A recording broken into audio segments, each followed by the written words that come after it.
Hello guys, आज की video में हम डिस्कस करेंगे एमटीएस 2022 की जो नोटिफिकेशन आई है उसके बारे में। माय नेम इज़ हेमंत और आज की वीडियो में स्टेप वाइज डिस्कस करेंगे। सबसे इंपॉर्टेंट है एमटीएस की नोटिफिकेशन में पोस्ट प्रेफरेंस, यानी अगर आपने कोई पोस्ट गलत भर दी, हवलदार में सपोज आपने डीजीपीएम भर दिया जो कि ऑल इंडिया है, या आपने जीएसटी में कोई ऐसा स्टेट भर दिया जहाँ पर प्रमोशन स्लो है, तो आपकी वो पोस्ट प्रेफरेंस खराब हो जाएगी। उसके बारे में डिस्कस करेंगे।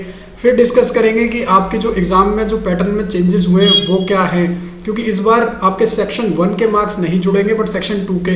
तो ऐसा नहीं है कि आप सेक्शन 1 में जानबूझ के गलत या कम स्कोर कर पाओ और उसकी तैयारी ना करो, क्योंकि टाइप केस जब होगा तो उसमें सेक्शन 1 भी मैटर करेगा। मतलब टाइप केस जब हो जाएगा आपके और किसी और कैंडिडेट के सेम मार्क्स हैं, जो कि एमटीएस में होता ही होता है। यानी कि एमटीएस की आप लिस्ट उठा के देखोगे, ऐसे बहुत सारे बच्चे जो एक ही नंबर पर स्टैंड करते हैं, फिर उनमें से रेजोल्यूशन केस यानी कि 2 नंबर एक बच्चे के आए, एक बच्चे के जैसे 150 है, दूसरे के भी 150 हैं, तो जिसके नंबर पहले सेक्शन में ज़्यादा होंगे उसको कंसीडर किया जाएगा। ठीक है, तो अगर मैं फॉर्म भरने की लास्ट डेट से लेके और क्या क्या चेंजेस आए हैं वो सब डिस्कस करूँगा इस वीडियो में।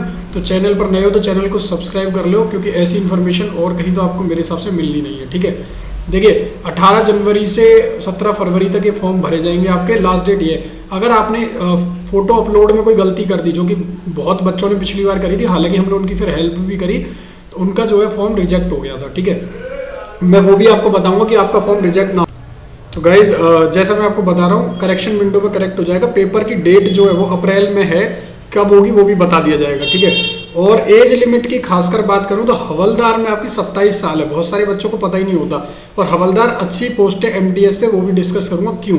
ठीक है, तो आप देखोगे हवलदार और एमटीएस में 25 साल है, हवलदार में 27, यानी कॉम्पिटिशन आप समझ चुके होगे कि हवलदार में ज़्यादा होने वाला है। बट क्योंकि हवलदार में कलर ब्लाइंड अलाउड नहीं है, प्लस हवलदार में आपके फिजिकल टेस्ट है, हाइट वगैरह का इशू है, और भी इश्यूज़ हैं, वो भी डिस्कस करेंगे। ठीक है, एससी एसटी कैटेगरी में 5 साल का रिलैक्सेशन है, ओबीसी में 3 का, बाकियों में आप देखोगे जो सेंट्रल गवर्नमेंट एम्प्लॉई है 40 साल तक दे सकते हैं। वैकेंसीज एमटीएस की बहुत ज़्यादा है, 10,880, जो कि बहुत ज़्यादा आ चुकी है इस बार। हवलदार की 529 है।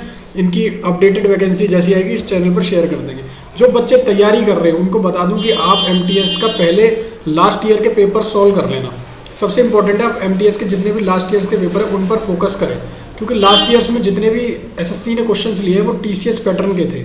उससे पहले दूसरे वेंडर थे सिफी, बट अब टीसीएस लेने लग गया, तो टीसीएस में कुछ नए क्वेश्चंस को अडॉप्ट किया। तो जुलाई 2022 तक के जितने भी पेपर थे वो सारे किरिंग पब्लिकेशन में एडअप हो गए। इस बुक को आप परचेज कर सकते हो। 48 सेट है, सारे के सारे फुली सॉल्व्ड है। दोनों तरीके से 2 मेथड बताए हुए हैं, एक बेसिक और एक एडवांस लेवल का, यानी कि आपको ट्रिक्स भी मिल जाएंगी इस बुक में और टिप्स भी। ठीक है, कि और ये भी मिल जाएगा आपको किस सेक्शन में से कितने क्वेश्चंस पूछे जा रहे हैं एमटीएस में। यानी अगर मैथ की बात करें, मैथ में से कितने आ रहे हैं, रीजनिंग में कितने आ रहे हैं, क्योंकि अब सेक्शन बहुत इंपॉर्टेंट हो गया है। आपको कट ऑफ क्लियर करनी है, तो सेक्शनल भी जो है आपको 100 में से 30% मार्क्स लाने हैं, मतलब ओवरऑल, नॉट सेक्शनल। तो बट दूसरे पेपर के मार्क्स जुड़ रहे हैं, तो आपको पता होना चाहिए वेटेज कितनी है क्वेश्चंस की। तो इंग्लिश मीडियम वालों के लिए भी ये किताब इंपॉर्टेंट है, हिंदी मीडियम की भी। हिंदी मीडियम का भी लिंक डाल दूंगा मैं, और इंग्लिश मीडियम का भी, तो आप परचेज कर सकते हो। ऑनलाइन भी इनकी साइट पर विजिट करके भी, इनकी ऐप डाउनलोड करके भी कुछ क्वेश्चंस प्रैक्टिस कर सकते हो। ठीक है, अब मैं अगर वेबसाइट की बात करूं, जो वेबसाइट पर वैकेंसीज आई हैं उनकी, ठीक है, तो हवलदार और सीबीआईसी में जो हवलदार है, यानी नारकोटिक्स में हवलदार, और सीबीआईसी यानी जीएसटी में और कस्टम्स में। देखिए जीएसटी के अंदर अगर आप सपोज आपने दिल्ली जोन भर दिया और दिल्ली जोन आपको नहीं मिला, 5 वैकेंसीज है, तो उसके बाद आपकी प्रेफरेंस अगर आप नॉर्थ से हो, क्योंकि दिल्ली स्टेबल जोन है, यहाँ पर प्रमोशन विद इन दिल्ली होता है, और कुछ पार्ट हरियाणा का रहता है, फरीदाबाद, गुड़गांव, तो बेस्ट जोन है जीएसटी के अंदर ये। तो आपको पहली प्रेफरेंस ये रखना अगर आप नियर बाई एरिया से हो तब भी। उसके बाद आप चंडीगढ़ रख सकते हो, उसके बाद आप चंडीगढ़ रख सकते हो। चंडीगढ़ में वैकेंसी नहीं है, बट अपडेट होने के बाद शायद वैकेंसीज आ जाएँ। ठीक है, तो अपडेट होने के बाद शायद वैकेंसीज आ जाएंगी। फिर उसके बाद आप जो है लखनऊ रख देना, क्योंकि लखनऊ में आपका नोएडा, गाजियाबाद ये सारे आते हैं, जो कि दिल्ली एनसीआर वालों के लिए ठीक है, जो नॉर्थ से है। ठीक है, लखनऊ में बहुत ज़्यादा वैकेंसीज है। इसके अंदर 2 जोन है, मेरठ जोन है एक, इसके अंदर एक लखनऊ। ठीक है, मेरठ में नोएडा, गाजियाबाद ये सब आते हैं आपके, और उत्तराखंड का भी कुछ पार्ट आता है। और लखनऊ के अंदर आपके उस साइड वाला पार्ट आ जाता है जो यूपी ईस्ट का है, यानी कि गोरखपुर तक का पार्ट लखनऊ के अंदर आएगा, अयोध्या वगैरह सब जितने भी कमिश्नरेट है। तो आपकी प्रेफरेंस लखनऊ होनी चाहिए अगर आप पास से हो। इस जोन के अंदर प्रमोशंस बहुत स्लो हैं, बट ये जोन वैसे ठीक है अगर आप नॉर्थ से हो तो। ठीक है, बाकी प्रमोशन बहुत स्लो है। भोपाल के अंदर प्रमोशंस फास्ट हो जाएंगे आपके, इस जोन को आप इसके बाद भर सकते हो। उसके बाद आप गुजरात को भर सकते हो, सीट्स नहीं है, बट मैं फिर भी इसलिए बता रहा हूँ क्योंकि अपडेट होके आ सकती हैं। उसके बाद जयपुर भर सकते हो। ठीक है, जयपुर बहुत बड़ा जोन है, इसलिए मैंने बाद में बोला। इसके बाद अगर आप देखो तो कस्टम्स में अगर आपको भरना है तो मुंबई में सीट से मुंबई थोड़ा बेटर है बाकी कस्टम से, क्योंकि मुंबई के अंदर प्रमोशंस अच्छा है, वर्क प्रोफाइल अच्छा है। इसके बाद अगर इन दोनों में से भरना हो, पहले तो आप जीएसटी भरना, जैसे दिल्ली जीएसटी भर दिया। उसके बाद मेरी रिकमेंडेशन ये है आपको डीजीपीएम भरना। डीजीपीएम हाउएवर ऑल इंडिया है, बट अगर आपको कहीं भी मिला तो आपका ट्रांसफ़र हो जाएगा, पहली चीज़। इसमें दिल्ली मिलने के भी हाई चांस है और जहाँ से आप हो वहाँ के भी, ठीक है। उसके बाद सेंट्रल ब्यूरो ऑफ नारकोटिक्स, अगर आप 4 स्टेट से हो, एमपी, यूपी, ठीक है, और राजस्थान, तो आप इन 3 स्टेट के बॉर्डर्स पर ये टच करता है, एमपी यूपी एमपी राजस्थान के। और जैसे नीमच है, मंदसौर है राजस्थान में, उदयपुर, चित्तौड़गढ़, भीलवाड़ा, कोटा, तो ये भी पोस्ट अच्छी है, काफ़ी टाइम बाद आ रही है नारकोटिक्स के अंदर। तो इसके अंदर पावर रहती है हवलदार के पास, सर्च सीज भी करने जाता है, रेड पर भी जाता है हवलदार, ठीक है। स्कीम ऑफ एग्जामिनेशन की बात करें तो स्कीम में फिजिकल आपका स्टैंडर्ड टेस्ट होना है और फिजिकल एफिशिएंसी। मैं पोस्ट की डिटेल में एक वीडियो बना दूंगा, आप चैनल पर नए हो तो सब्सक्राइब कर लेना, और मैं अपडेट भी देता रहूँगा, ठीक है। आज हम नोटिफिकेशन डिस्कस करनी है, इसलिए मैं पोस्ट को ज़्यादा डिस्कस नहीं कर पाया हूँ, ठीक है। कंप्यूटर बेस्ड एग्जाम जो है टोटल 15 लैंग्वेज में होगा, हिंदी और इंग्लिश को मिला के, ठीक है। हिंदी इंग्लिश के अलावा 13 रीजनल लैंग्वेज में होगा, ठीक है। और पहले वाले में आप देखोगे 2 सेशन में होगा, सेशन 1, सेशन 2। पहले वाले सेशन में कोई भी नेगेटिव मार्किंग नहीं है, सेशन 2 में रहेगी आपकी नेगेटिव मार्किंग 1 नंबर की, ठीक है। और आप देखोगे कि इसमें न्यूमेरिकल जो मैथ का है सेशन 1, उसमें आपके 20 क्वेश्चन आने हैं 60 नंबर के, और रीजनिंग में भी 20 क्वेश्चन आने आपके 60 नंबर के। इसके मार्क्स ऐड नहीं होंगे, यानी मैथ रीजनिंग पर आपको ज़्यादा ध्यान देने की जरूरत नहीं है। इंग्लिश और जीके के मार्क्स ऐड होंगे, 25-25 क्वेश्चन आएंगे, 3-3 नंबर के, 1 नंबर नेगेटिव, 45 मिनट टाइम मिलेगा।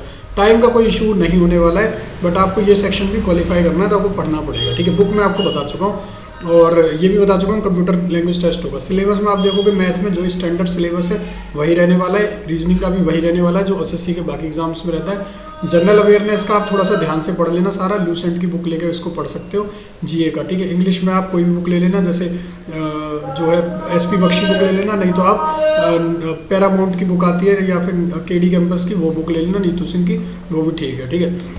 आगे चलते हैं। हवलदार में कुछ फिजिकल डिसेबिलिटीज़ के भी हैं, अगर आप हैंडीकैप हो, 1 आर्म्ड है, 1 लेग है, तो ये चेक कर लेना आप एक बार भरने से पहले आप किस कैटेगरी में लाई करते हो। क्रिशल डेट जो है एज, और क्रिशल डेट जो है सर्टिफिकेट्स की, वो क्लोजिंग डेट रहेगी, यानी अगर आपका ओबीसी क्लोजिंग डेट तक है तो वो वैलिड रहेगा। इसके बाद का है तो भी चल जाता है, 180 डेज तक हम पहले ही बता चुके हैं, सुप्रीम कोर्ट की नोटिफिकेशन है। हाउएवर इस बार डिपार्टमेंट डीवी लेगा, यानी एसएससी नहीं लेगा, तो थोड़ा सा इशू रहेगा, बट क्लियर मिल जाएगा आपको, ठीक है। आगे चलते हैं। फिजिकल टेस्ट की बात करूं, फिजिकल बहुत सिंपल सा होता है हवलदार, सीबीएन और सीबीआईसी के अंदर, यानी जीएसटी के अंदर 1600 मीटर 15 मिनट में चलना होता है। एक वीडियो में बना चुका हूं, हमारी खुद की चली हुई वीडियो है जिस पर हमने चल के दिखाया था स्पेक्टर में, वैसा ही आपका सेम रहेगा। फीमेल के लिए 1 किलोमीटर चलना है 20 मिनट में, आराम से सब चल लेते हैं, ठीक है। अगर हाइट वगैरह की बात करूँ तो 157.5 है मेल्स के लिए, और चेस्ट 180 है, ठीक है। इसी के अंदर ये 5 सेंटीमीटर आ जाता है इंक्लूड होकर, तो इसकी कोई टेंशन लेने की जरूरत नहीं। फीमेल के लिए 152 है, वेट 48 होना ही चाहिए, ठीक है।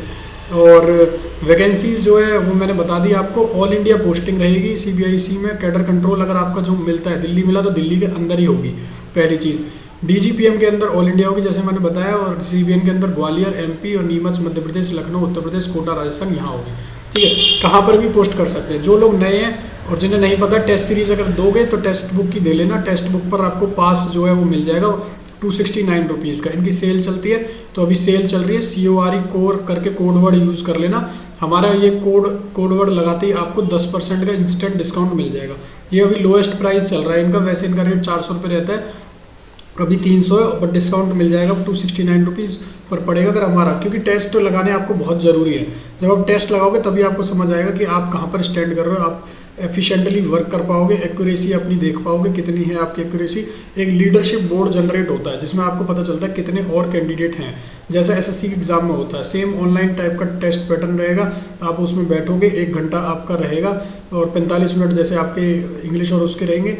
सेम 2 टाइप के सेशंस आपके बने हुए मिलेंगे आपको, उसमें आप टेक्स्ट बुक का पास लेके इसका अपीयर कर सकते हो। तो अभी के लिए फ़िलहाल के लिए बेस्ट रहेगा, क्योंकि ये बहुत जल्दी जो है चेंज कर देते हैं पैटर्न, जैसे अभी एसएससी का हुआ, तो आपको चेंज्ड पैटर्न इनकी साइट पर मिल जाएगा। मैं लिंक इसका भी डिस्क्रिप्शन में डाल दूंगा, ठीक है। तो चैनल पर नए हो तो ज़रूर ज्वाइन करना। और बाकी ये जो वैकेंसीज़ का मैं प्रेफरेंस का आप ऑलरेडी समझा चुका हूँ, जो आप पहले डाल दोगे वही पोस्ट आपको मिल जाएगी। अगर आपने 6 प्रेफरेंस डाली तो 6 ही काउंट होंगी, सारी भर देना, इसलिए वो मैं एक वीडियो बनाऊंगा इसके लिए। अभी फॉर्म भरने में जल्दबाजी मत करना, एक वीडियो इसकी मैं बना दूंगा कैसे भरना है, ठीक है। और परसेंटेज मैंने आपको बताई दिया, क्वालिफाइंग यूआर में 30% कम से कम चाहिए, 25 ओबीसी में और अदर में 20%। ठीक है, एज में आपको बता ही चुका, सेपरेट कट ऑफ बनेगी, स्टेट वाइज जैसी रहेगी, अलग अलग स्टेट की अलग अलग। फोटोग्राफ अपलोड में गलती बिल्कुल मत करना, पिछली बार मैंने बताया स्पेक्स में कर दिया था, स्पेक्स के बिना फोटो खींचना, स्पेक्स मत लगाना, आई रिपीट। ठीक है, टोपी वगैरह मत लगाना, ब्लड फोटो मत अपलोड करना, पूरी क्लियर फोटो होनी चाहिए, बैकग्राउंड कैसा भी हो चलेगा। ठीक है, अगर चैनल पर नए हो एसएससी कोर 1 2 3 पर जुड़ जाना, वेरियस ग्रुप है, लिंक डिस्क्रिप्शन में डाल दूंगा, ज्वाइन कर लेना। Thank you so much for watching this video, I hope you will like it.